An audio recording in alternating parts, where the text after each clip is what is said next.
Hi, welcome to One Eye on the Page. I am Scott. This is a weekly wrap up for 11th through 17th of December. I finished 5 books this week.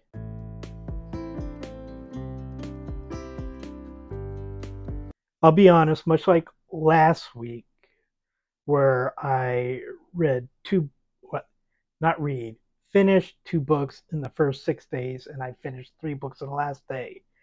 I finished 3 books in the last 2.5 days. It's December. December is a really busy time for me. I just don't read as much in December as I usually do. I also haven't done this before and felt like I needed to reach that 200 book, plateau as I mentioned before. I am currently at 188, which means I need to read 12 books, finish 12 books before the end of the month, which it's the 17th. So essentially 2 weeks from today. It can be done, and I will tell you one of the ways that I can do it. I mentioned it last week. But I'm going to talk about the 2 physical books I finished first. One of them I finished, but I'm still reading. Uh, it's A Christmas Carol by Charles Dickens. Uh, as I mentioned before, this is a book that we read every night from the 1st of November until Christmas Eve. We are on page 112 right now, and the book goes to 124. Just last night, I did read the rest of the book by myself to have finished it, even though I'm going to be reading again because, uh, of course, you were sleeping. Because at the time I was feeling like I'm not going to finish a lot of books this week. So I did finish this yesterday, although I'm still reading it. This book, I do plan on doing my best 20 books of the year. I don't know where this would sit on it, but I'm not including it in that because it is a book that I have read many, many, many times. It's a book I read every year. I do not have a problem including books that I have read before, but I don't want to include books that I've read more than a few times. So I will tell you right now, that's 4.5 star. There are some issues with it, just kind of with Dickens, the way he writes. Sometimes it, he was a popular author and he wrote for the people. And sometimes it's a little much, but it's still entertaining. I still love the story. One of my favorite stories, one of my favorite Christmas stories. I don't know what to tell you about it. You know the story. Even if you've never read A Christmas Carol, you've seen a version of it in a movie, or the Muppets Christmas Carol, or Mickey's Christmas Carol, or some version. You know about it. You know what happens. Just a great book that I read every year. So I did that. Another book that I read kind of because, and actually read this yesterday too. I read the entire book yesterday. It is the Fantastic Mr. Fox by Roald Dahl. Because, as I said, I've set in my mind, just in my mind, for no other reason, that because I was to a certain point in the year as far as the number of books I read, I feel like I have to reach 200. So I read a very short book, Fantastic Mr. Fox, which I have not read before. I got many Roald Dahl books. I got like a collection of Roald Dahl books for my birthday from my daughter Robin. And I realized I actually haven't read very many of his most popular books. I have read Roald Dahl, but it's stuff that isn't quite as popular. So I've never read Charlie and the Chocolate Factory. Matilda, or what else we get there? But I have read some of his. I read James and Giant Peach, and I read some of his adult short stories, I believe. But I haven't really actually read very much Roald Dahl. So I read this. It's about a fox, Mr. Fox. I know there's a movie also. I haven't seen it.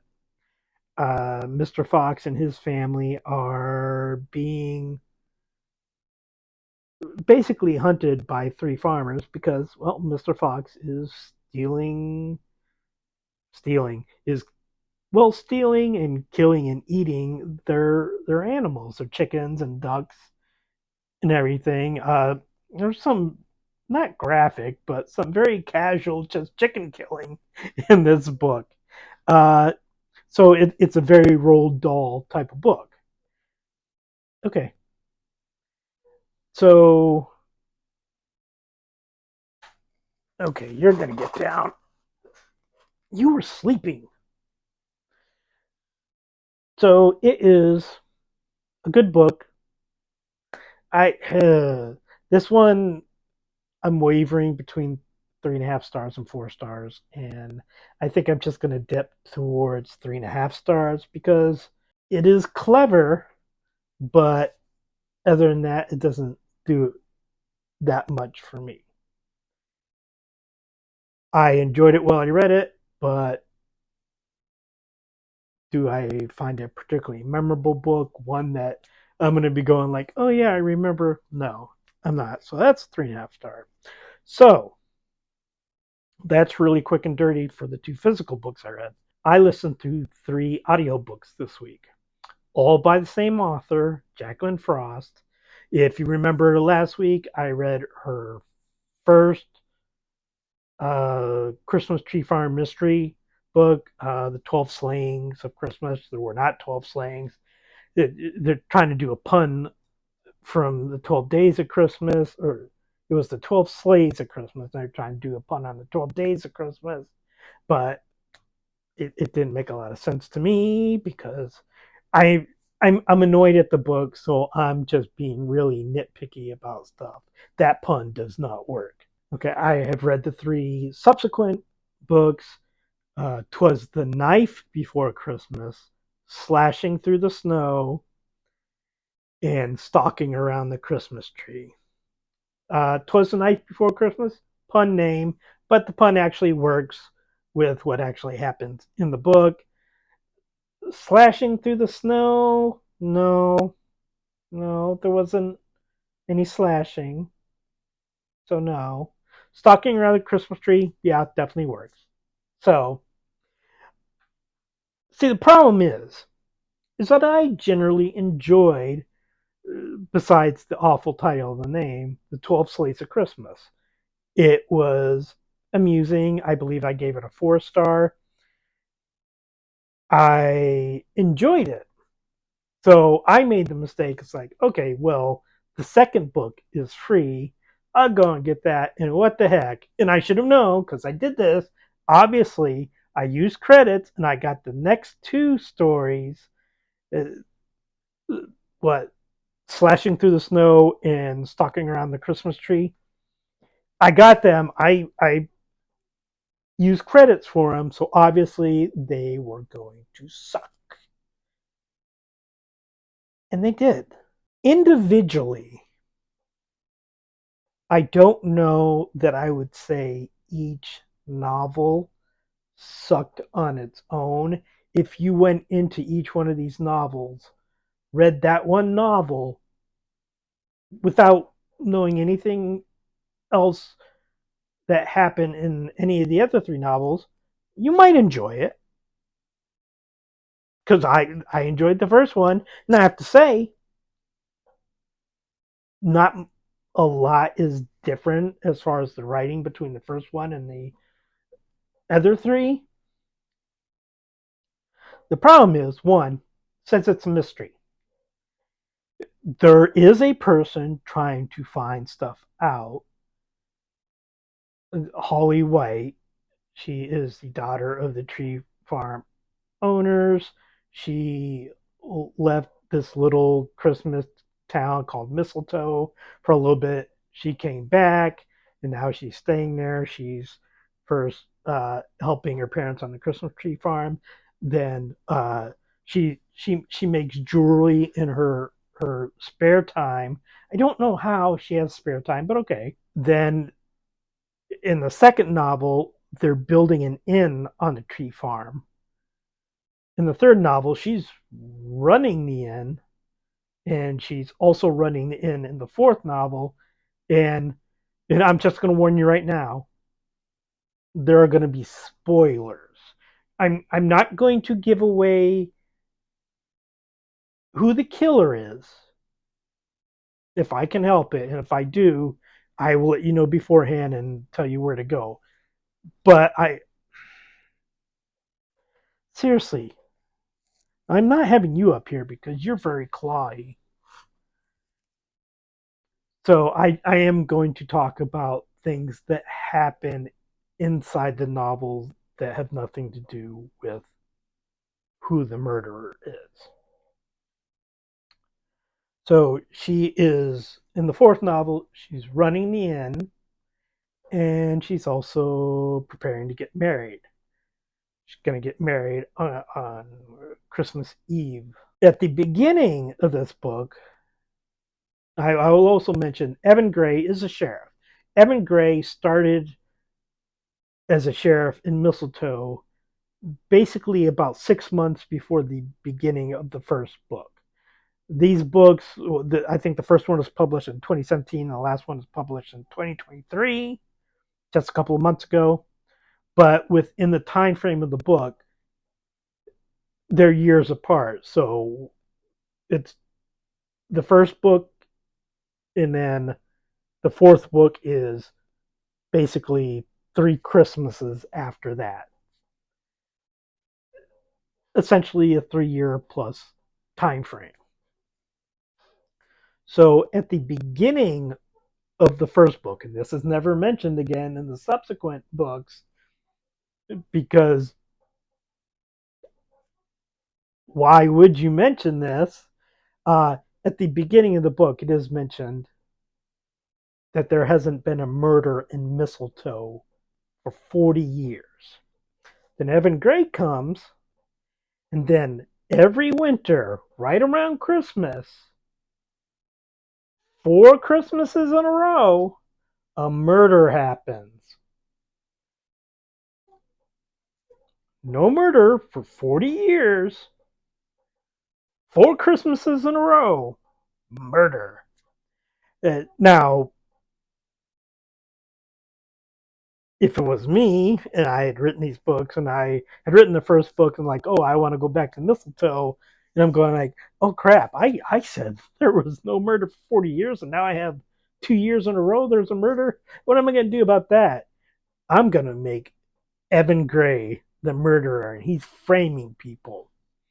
Now, that's ridiculous, right? Because he's a sheriff. He's a good man. He's got a good record. Is he a good man? But yeah, I that was just very poor planning, I believe.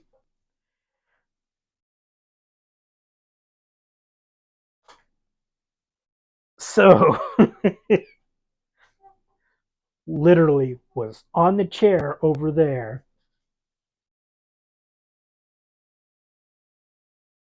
for like a full hour. I start this, boom. So the first novel, Holly White wants to solve the case, or at least find somebody uh, who basically can be seen as the person who might be the murderer in order to get the Christmas tree farm open again because it happened on the Christmas tree farm. Might think that her father did it because he was arguing with the person who died. The second time, it's her best friend is basically assumed that she might be the murderer. Why? I mean, okay, yes, there are reasons why you may look at her. But I think Sheriff Gray is just, he's not a very good policeman. He's not a detective. He's I don't believe he has any actual police skills. He's obviously bamboozled Holly into thinking so, but he's bad at his job. The problem is, and this is where I'm going to be Monday morning quarterbacking for a published author. And I will admit, I'm a person who has written in the past. I have not published any fiction. So call it sour grapes if you want. But uh, I don't believe that Jacqueline Frost did any research at all on police work. I just I don't think that she put a lot of thought into the mystery side of things. So as I said, it's supposed to be a mystery, but let me go. The third one, it's the woman that she looks at as basically honorary second mother to her. She is suspected of possibly being the murderer. All this stuff is happening around this tree farm too, which very suspicious. No murder for 40 years. 3 years right there is a murder each Christmas around this tree farm, if not on the tree farm, but with people who either work on the tree farm or spend a lot of time at the tree farm or are associated with the tree farm. But the fourth year, whoa, total curveball. A ballerina dies. Ballerina isn't part of the tree. Oh, she's at the end. She's at the end. She's not killed at the end. Oh, but a lot of the suspects are at the end. Well, but nobody that she is associated with is suspected of committing the crime. That's, oh, the sheriff's sister, who is also now friends with Holly, she's not suspected of committing the murder, but she may be stalked by somebody. It does not have anything to do with the murder. We don't think, okay, that's a spoiler. It doesn't have anything to do with the murder. It's basically two separate things. At one point in it, we think, oh, the person we might think of stalking may be doing the murder, but oh, the ballerina also looks a little bit like the sister. Um, Also, as I said, it's a mystery. It says it's a mystery. It's a mystery series. It says it. I didn't give it that name. It told me, hey, I'm a fucking mystery series, pal. Nobody solves the fucking crime. First year, the murderer confronts Holly, and she has not picked that that person is the murderer. The sheriff hasn't really pinpointed that it's the murderer. The second year, the murderer confronts Holly. The third year, the murderer confronts Holly. The fourth year, not even anybody related to Holly in any way confronts Holly. And the sheriff, he does figure out who the murderer is in one, large part based on information that Holly's given him. And each time, each year, the murderer basically messages Holly in some way, whether it's leaving some type of like a candy cane thing or some blocks or a plastic rat, basically warning her, "Hey, back off." 4 years in a row, it's like Holly hasn't really solved any of these crimes, although she has figured out a bunch of stuff. But it ends each time with the murderer getting caught. Maybe murderer, stay as far away from Holly as possible. Don't let her know that you might try to kill her in a really lame ass way.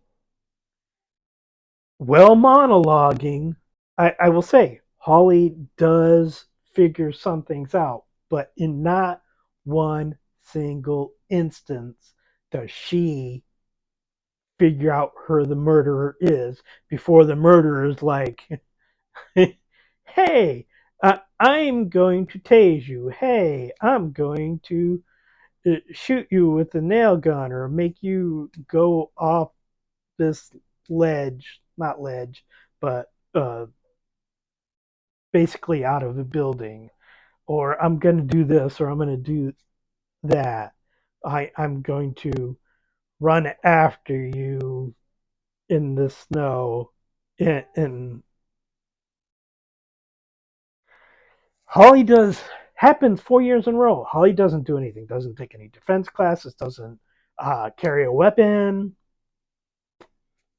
Also, and I'm going to do this every single time. Don't come up here, Ron. Every single time when there is something that go away. No.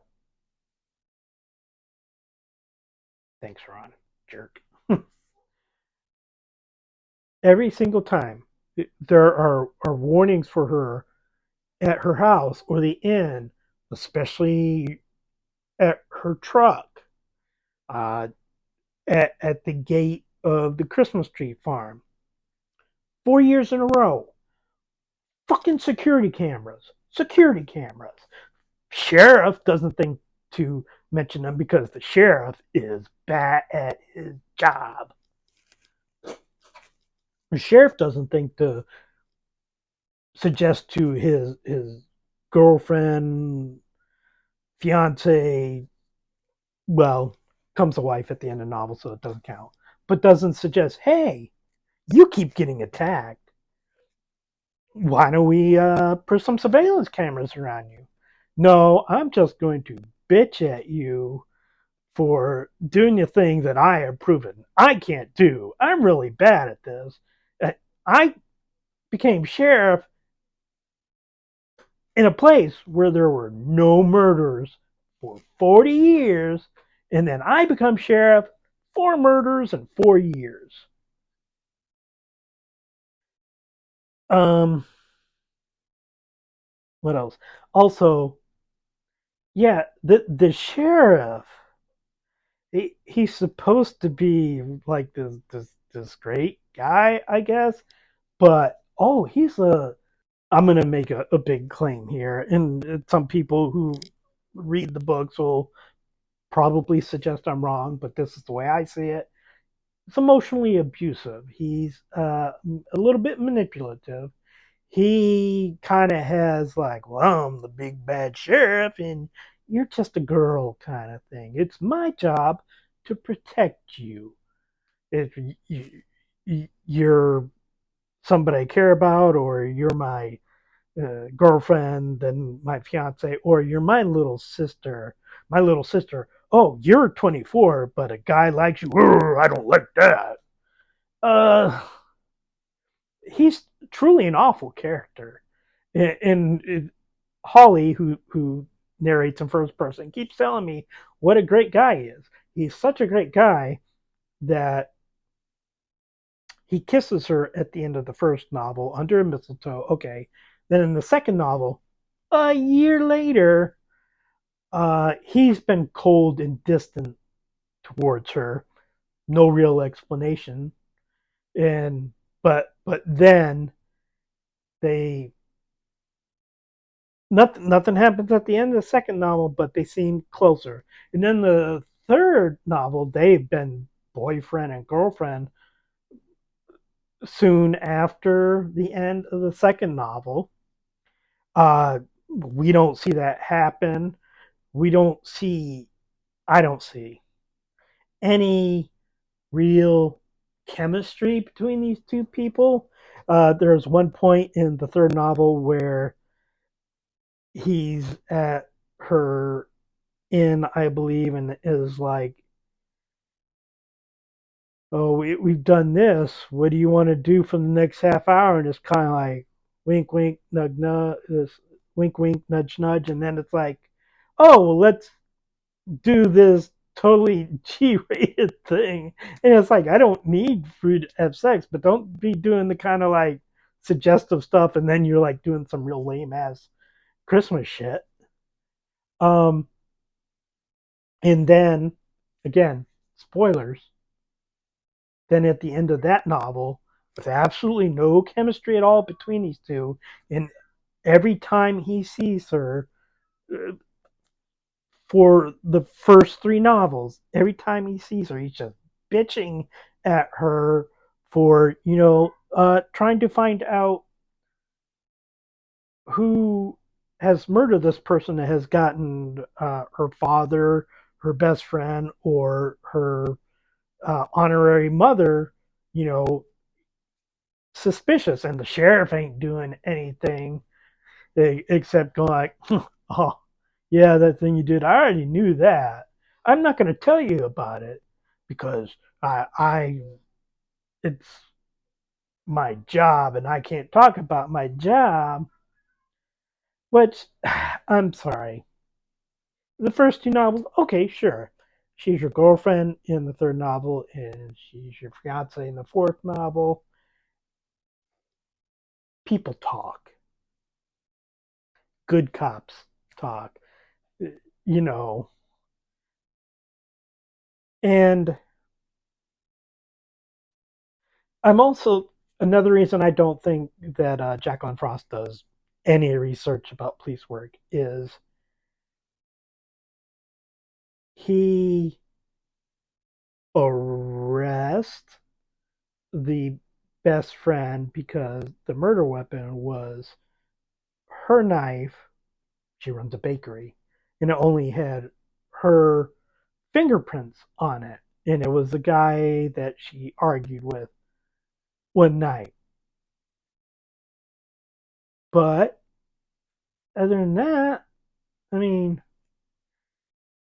and then that one, I'm kind of like, okay, I think it's dumb. But then in the third novel, he holds the honorary mother, Cookie, her name's Cookie, uh, not arresting, but he holds her for questioning for 72 hours because legally he can only do it for 72 hours according to the novel. Is that the case in real life? Possibly, I don't know.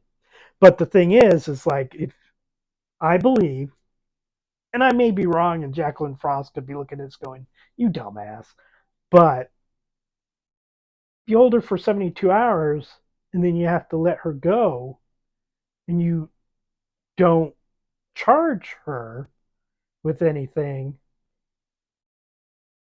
then I would believe that would make, if she was charged with murder, I think that would make it a little bit difficult later. This is from somebody who has watched a lot of homicide. R.I.P. Andre Brower. Um, Again, I'm not I'm not an expert in any way, but it just doesn't pass the smell test for me. So they're just not good books. Do not claim to be a mystery when each time it's like the murder going, "It's me! I did it!" Monologue! Stop monologuing.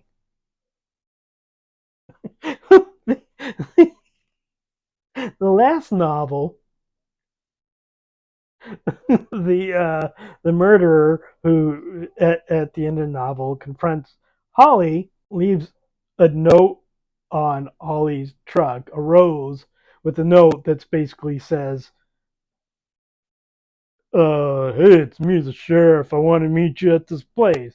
I'm like, one, Holly, wouldn't you recognize his handwriting? Two, would the sheriff put a note on your truck after people have been threatening you with notes and items on your truck for 3 Christmases, 4 Christmases now at this point? He wouldn't do that. And she's like, "Oh, I'm gonna go do meet my sheriff." And then the person who is threatening her, who is shorter than her and lighter than her, tells her to, because it's December and it's in Maine, Mistletoe, Maine, tells her to get in the water because she is told this. I want you to get in the water so you get hypothermia and you basically die as you try to get home. Uh, and Holly just like, yeah. Now this is after Holly has slowly backed away from this other person who doesn't appear to have anything in their hands. Again, shorter, lighter, stronger, sure, probably definitely stronger. Slowly backs away and then ends up, oh, the water's right there. Well, okay, but it's like, and then the person pulls out a taser and it's like, if you don't get in the water, I'm going to tase you. It's like, it's very dumb. It, each murderer is dumb also. Every single one of them. If there were a competent police force in Mistletoe, probably would have been solved immediately. Holly is supposed to be beloved by the people of Mistletoe, but every year everybody is annoyed that she's asking questions. Every year people tell her, don't ask questions. And uh, sometimes people don't know her. No, like in the fourth one, okay, there's a whole ballet uh, troupe there. Obviously, it makes sense that they don't know her, but like the other three, these are people in her town. She was away for a short period, but she spent her entire childhood in Mistletoe, and her parents' tree farm is very well known, and she has now been there for a few years. Running into people who live in Mistletoe and they don't know her doesn't make sense to me. If there is another book, I'm not going to read it. I just made the mistake. I used the credits and I was like, I I did a Charlie Brown Lucy football thing on myself, and I have to read it. The second book, Twas the Night Before Christmas, I give a 2 star. The third book, Slashing Through the Snow, 1.5 star. In the fourth book, Stalking Around the Christmas Tree, uh, honestly, like I said, it was an awful, so I'm gonna give it a 2.5 star. I will point out that I gave the first book a 4 star.